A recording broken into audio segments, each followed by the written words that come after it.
యేసుక్రీస్తు నామములో మీ అందరికీ శుభములు తెలియపరుస్తున్నాను. ప్రభు మిమ్మల్ని మీ కుటుంబాన్ని ఆశీర్వదించును గాక.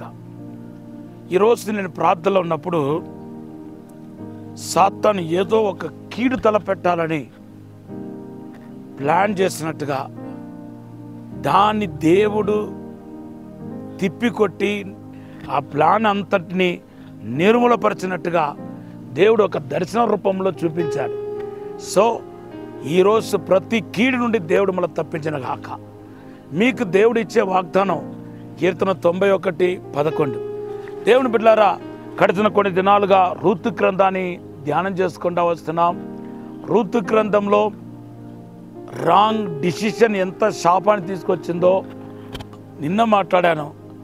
దానితో పాటు ఈరోజు రాంగ్ ప్లేస్ గురించి మాట్లాడాలని ఆశపడుతున్నాను. దేవుని బిడ్డలారా, ప్లేస్ విషయంలో కూడా దేవుని చిత్తం అనేది ఖచ్చితంగా ఉంటుంది.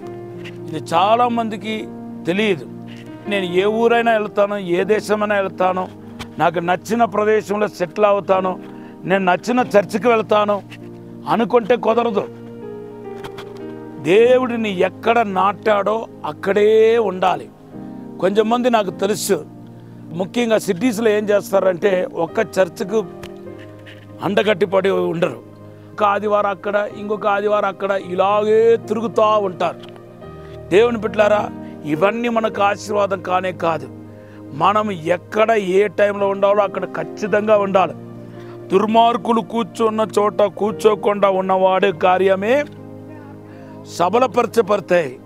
వాడి కార్యాన్ని దేవుడు ఆశీర్వదిస్తాడని కీర్తన 1వ అధ్యాయం 3-4 వచనాల్లో మనం చూస్తున్నాం. దేవుని బిడ్డలారా, బెత్లెహేంలో ఉండాల్సిన బిడ్డలు మరి కరువు వచ్చిందని ఆ కరువు నుండి తప్పించుకోవడానికి వాళ్ళు మోయాబు దేశంలో వెళ్ళి సెటిల్ అవుతున్నారు. దానివల్ల భయంకరమైన శాపాన్ని ఎదుర్కొన్నారు, మరణాన్ని ఎదుర్కొన్నారు. మరణ దెబ్బ తగలటం మనం చూస్తున్నాం. బైబిల్లో ఇటువంటి రాంగ్ ప్లేస్ని ఎన్నుకున్న వాళ్ళు అనేక మంది సాతాను ఒక వలలో పడిపోయారు, శోధనలు పడిపోయారు. దావీదు చూడండి, 2వ సాముయేలు గ్రంథం 11వ అధ్యాయంలో మనం చూస్తే యుద్ధ టైంలో మరి యుద్ధానికి వెళ్ళడంతో మానేసి దావీదు ఏం చేస్తున్నాడంటే మరి ఆ యెరూషలేములోనే ఉండిపోయాడంట. ఆ యెరూషలేములో ఉండిపోవటం వలన ఇంటిపైకి ఎక్కినప్పుడు అక్కడ ఒక స్త్రీ స్నానం చేయడంతో చూసి ఆ పాపంలో పడిపోయాడు.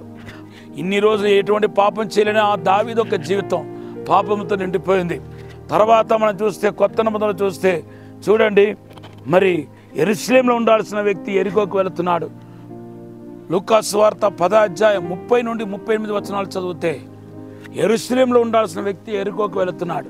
దొంగల చేతిలో పడి తనకున్న సర్వాన్ని పోగొట్టుకున్నాడు. ఈ యెరూషలేము నివాసి ఏమో భూ సంబంధంగా నష్టపోతున్నాడు, ఆస్తిపాస్తులన్నీ పోగొట్టుకుంటున్నాడు. ఇలాగ బైబిల్లో దేవుని సన్నిధిలో ఉండాల్సిన వారు, మరి దేవుడు నిర్ణయించిన చోట్ల ఉండాల్సిన వాళ్ళు ఇటువంటి తప్పుడు నిర్ణయం తీసుకొని వెళుతున్నప్పుడు చాలా నష్టపోయినట్టుగా మనం చూస్తున్నాం. అది ఖచ్చితంగా దెయ్యం పట్టిన వాడు చేసే పని.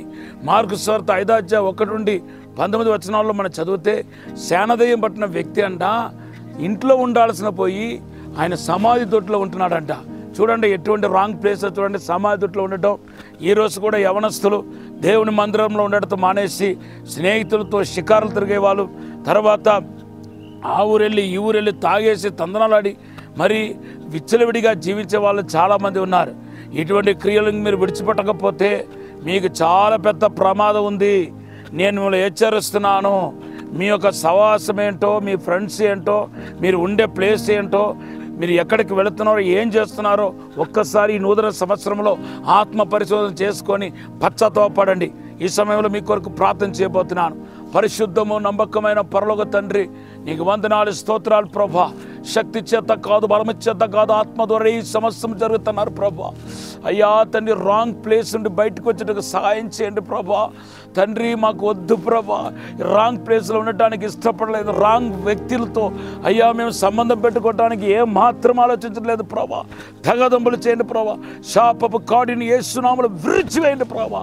అభిషేకం యేసునామములో తాకునగాక. మీరే దీవించి బలపరిచి అద్భుతం జరిగించి మేలు జరిగించమని యేసునామములో అడిగి వేడుకుంటున్నాము తండ్రి. ఆమేన్, ఆమేన్. Have a blessed day. దేవుడు మన ఆశీర్వదించి దీవించి నడిపించిన గాక. దేవుడు తోడు మీకు నిత్యం ఉండునుగాక. దేవుని ఆశీర్వాదం మిమ్మల్ని ఆవరించునుగాక. ద్వితీయోపదేశకాండం 28వ అధ్యాయం 11, 12 వచనాలు దేవుడు వాగ్దానం చేస్తున్నాడు. God bless you.